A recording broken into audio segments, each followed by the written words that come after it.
Hello and welcome to another edition of Motor Cars Enthusiasts, the Speed Shop. On today's program, we're going to talk about my Traxxas TRX4.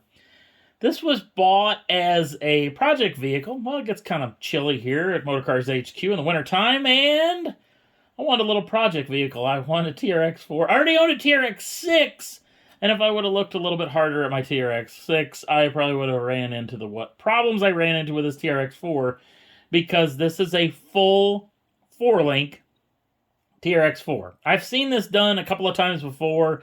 They don't look like they work as well as this thing did, but it is full triangulated 4-link front and rear, and it's not as hard as it looks. It's probably not something you're going to do to a brand new one, but that's what I did to this one. So this basically got unboxed when it came to Motor Cars HQ. This was the Mercedes Geländewagen, or the G-Wagon.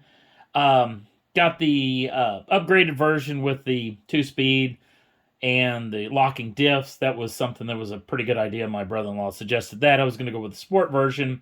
Went with the sport bumpers on this, but you can tell, look at how much approach angle this thing has. It's kind of ridiculous. This thing, I've done a lot of work to make this thing what it is right now.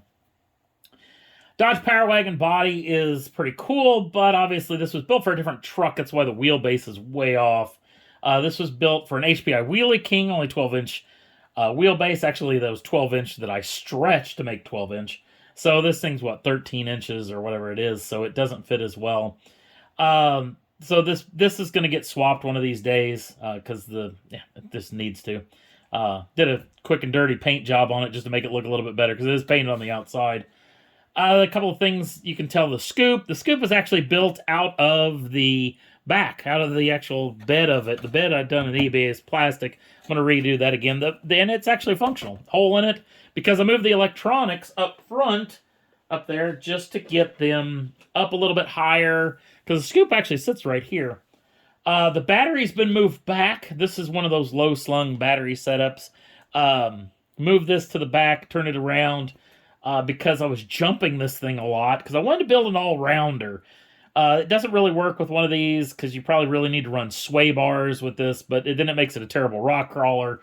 So it's kind of a work in progress. You're probably staring at this. I mean, because obviously all the internal plastic panels left once it came here. They're in a box somewhere here in the workshop. And then I sold the body, so the body's gone. But you're probably staring at this thing. This is kind of hilarious, and this is something that a lot of you young RCers won't realize. So that is it's a ceramic heat shield for a manual speed controller. At one time, there was no such thing as electronic speed controllers back when my day. I remember when all this was farmland. Anyway, yeah, when I first had an RC car, it didn't have that. It had a manual speed controller, and it had a ridiculous amount of heat. And this is actually a heat sink. I just kind of screwed this onto the chassis to kind of make this servos where it protected it. So you can kind of already start to see a little bit the front 4-link setup. We'll rip the wheels off, and we'll show you a little bit more of what's going on underneath here, because it's a pretty interesting setup, and it's actually easier than you think. So, again, I had a TRX6. I probably should have looked at it a lot harder before I bought this TRX4, because I would have realized what exactly it was going to take to make this thing work.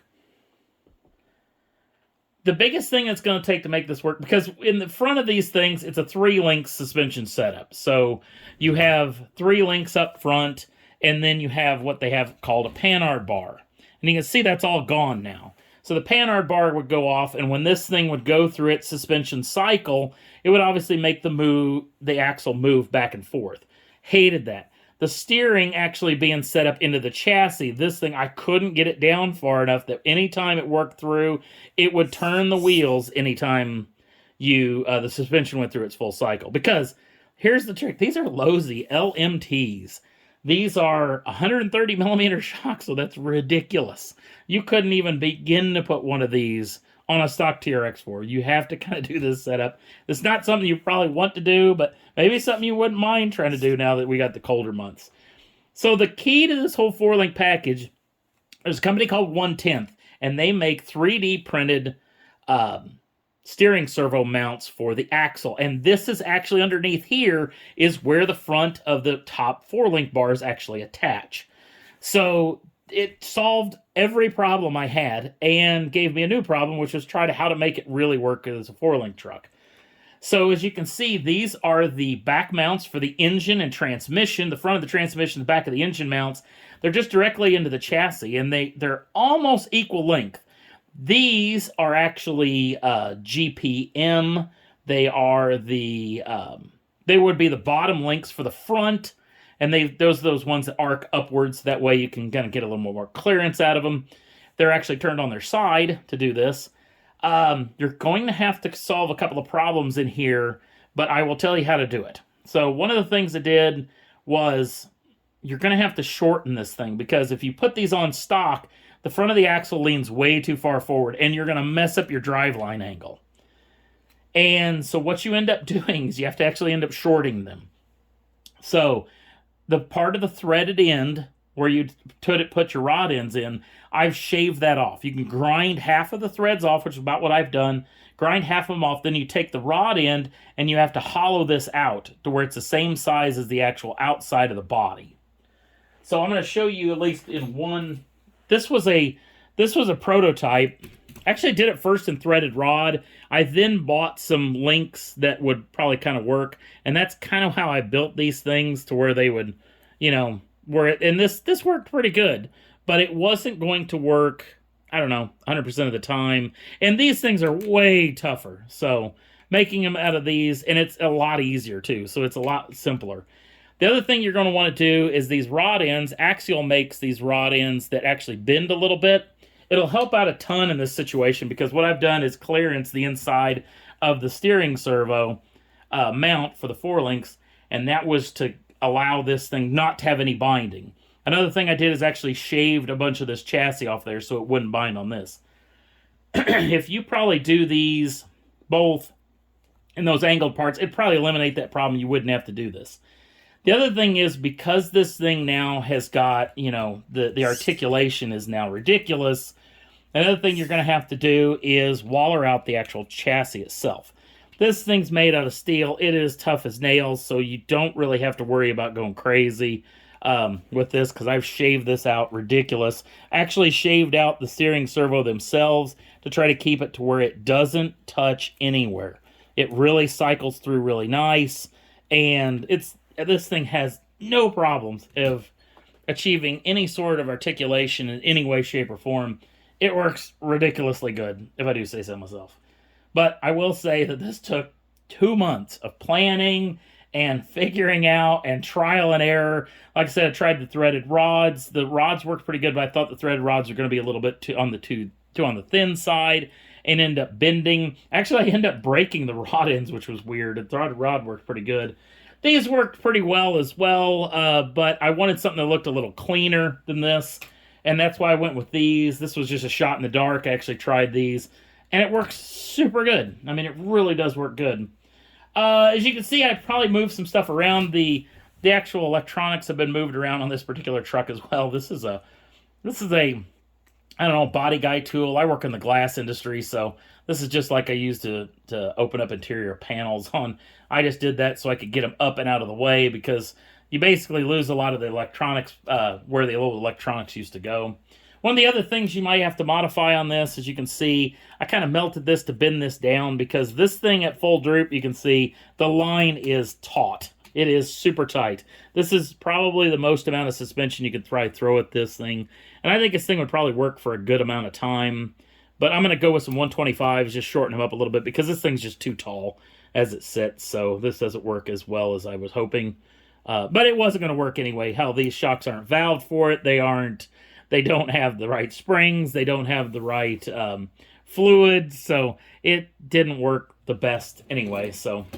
But you can also see, look at how tight this thing is. I mean, it is ridiculous. There's no movement. There's no slop in it at all. This thing works exceptionally well. And even though I need to do some tightening up of some things, because it's got a little slop in it as far as the steering is concerned, the thing works ridiculously well. So you kind of seen what I've done. There's a lot of shaving, a lot of sanding, a lot of grinding. But it's actually, once you've seen this done, I don't think it's going to be that terribly a difficult project if you want to do this to yours. The approach angles I did with, actually I flipped the actual mounts over. to get the bumpers up as high as I could. I actually did this one. This one's actually one of those aluminum ones. It's actually flipped over backwards and backwards. Yeah. Just to try to get it up above the frame rails. It's not as pretty as it needs to be, but it will be someday. The suspension mounts on these are just the regular ones that you could buy from the aftermarket TRX4 ones, or TRX6. Looks like I need to tighten that up a little bit too. I've got some extra mounts on these little cheapy mounts, just to get the shocks up higher, because I wanted to lower this thing as much as possible. I wanted this thing to sit, you know, kind of on the ground as low as it could, but then have this ridiculous amount of suspension travel. So, not a terrible project. Works pretty good. It's obviously it's pretty ugly in what it is, but it works ridiculously well. I mean, it really does work nice. It's a pretty good piece. So, I'm going to put a new set of shocks on this thing, and we'll try to get this to where it works a little bit better. I think the fluids will be a little bit closer on it, and a little bit shorter will be good. 125, I think, is about the maximum you want to do. So, obviously, if you own a TRX4, that's probably the only reason why you would try this. You're not going to do what I do and buy a brand new TRX4 and then do this to it. This was kind of a mistake on my part. You can find some other trucks that probably have a full 4-link in them. But this thing works really good. So if you ever decide to try this, this is an easy upgrade to one of these things. I mean, the parts aren't very expensive. The 3D printed part, it comes in 2 different packages. It comes in a high torque and a low torque. You know, skip the low torque. Always go high torque, because you may never know. I finally end up putting a high torque servo on that thing. And then, of course, the biggest thing, too, is just trying to keep your drive lines right. So you can see on this thing that even through any cycle, there's no binding. It works great. The whole thing just works great. So, not to sound like I'm bragging on myself, but I can't believe this thing works as well as it does, because I am a terrible engineer. Even though I have an engineer's brain, it still works in the... I don't do it on paper as much as I try it, trial and error, which is why it took a couple of months to do. Even though, you know, I have a full-time job, so it's not like I was working on it all day, every day. So, fun piece. I got a bunch of videos of this thing in action with these Lowe's shocks on it. I will switch these out to some better dampers on these things, and then we'll shoot some more videos coming up this summer and this spring, and we'll show you a little bit more what this truck can do, because it's pretty great. So, obviously there's easier ways of doing this, but this is actually a fairly simple 4-link setup. It doesn't take a lot of work. You don't have to go nuts. If you don't go with this big a suspension package, you don't have to go this nuts with shaving and everything to try to make this thing work, because it will work good if you're running shorter dampers, shorter shock and spring packages. It'll work a lot better. So, but this thing isn't bad. I mean, it works pretty good, and like I said, we'll let you take a peek at it as it's in action in some upcoming videos, and that's about it. So, yeah, thanks for watching. This is easily the biggest weirdo project, because I can't leave anything alone. This thing will probably go through some more, you know, evolutionary changes in the future, too, as well. Maybe even a different body. I don't know. We'll have to see in the future. So, but if we do it, I guarantee you're going to see it on another edition of the old Speedshop. So, thanks for watching, and, hey, we'll see you again real soon.